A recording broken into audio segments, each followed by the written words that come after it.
Soy Ángel de la Calle, soy autor de cómic y estoy en la Conque presentando la edición mexicana de mi novela gráfica Modotti, una mujer del siglo XX.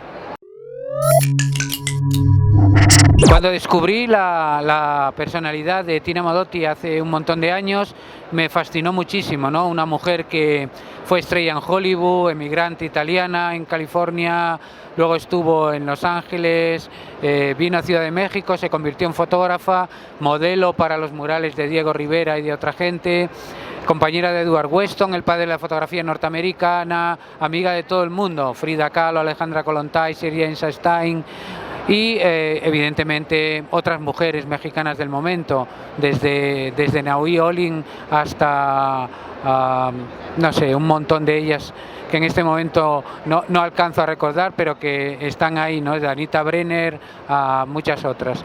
Y esta mujer que va a Berlín un año antes de que suba Hitler al poder, va a Moscú, se convierte en agente de Socorro Rojo Internacional, es heroína en la Guerra Civil Española y vuelve a México, el único lugar del mundo donde no quería volver, y muere en extrañas circunstancias, habiendo sido amante de un montón de gente, desde Julio Antonio Mella, fundador del Partido Comunista Cubano, que murió asesinado en sus brazos, el comandante Carlos, fundador del Quinto Regimiento de la Guerra Civil Española, y suma y sigue, ¿no? Amiga de Pablo Neruda, de Antonio Machado, de la gente que escribió, pintó, filmó, contó la primera mitad del siglo XX.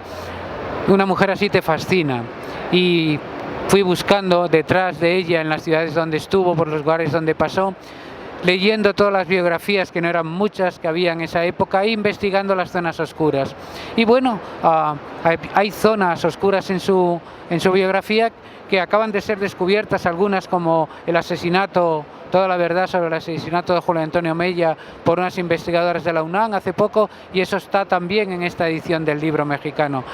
Una personalidad impresionante, una de las mejores fotógrafas de la historia, que durante muchos años el mundo la olvidó, pero que fue la primera mujer que se puso blue jeans en Ciudad de México y fue un escándalo. Probablemente porque era una mujer dueña de sí misma, que no tenía miedo a los escándalos, y que era una feminista antes de que supiera que era esa palabra realmente, porque ella se hubiera definido como comunista, pero eso lo englobaba todo en ese momento.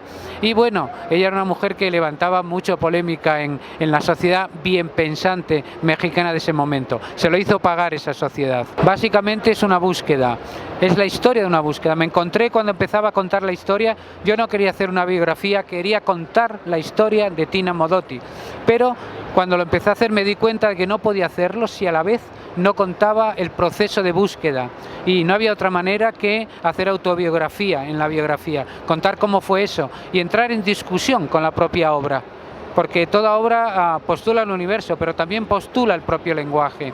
Y descubrí que el mejor método era comentar las zonas oscuras, intervenir. Por ejemplo, en la teoría del asesinato de Julio Antonio Mella, yo cuando hice el libro lanzaba mi propia teoría que ha resultado equivocada.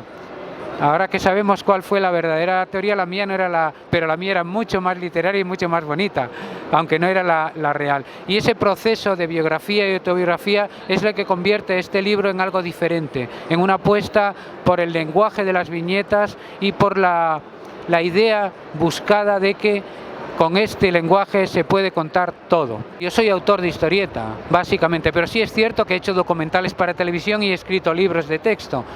La alternativa era, bueno, con todo esto y lo que me apasiona esta mujer, ¿qué hago? ¿Un documental? ¿Un libro de texto? Pero yo soy autor de cómic, esto había que hacerlo un cómic. En una época en que la categoría novela gráfica aún no existía como tal, prácticamente. Ten en cuenta que este libro aparece realmente en 2003 la primera vez, entonces aún no existía el arte de volar, arrugas, había mouse. Y entonces, para mí, que soy autor de historieta, era básico contarlo en este lenguaje, porque este lenguaje es el más maravilloso que ha inventado el ser humano. Une la imagen y la palabra, y le deja al lector la capacidad de controlar el tiempo de lectura, que es algo que el cine no puede hacer. El cine es lo que ves en la imagen, y en el cine no puedes reflexionar, pues si reflexionas se te pasa, pero en el cómic sí. hay imágenes fijas que tú haces moverse, que tú conviertes el espacio en tiempo al recorrer tus ojos y que tú lo ordenas.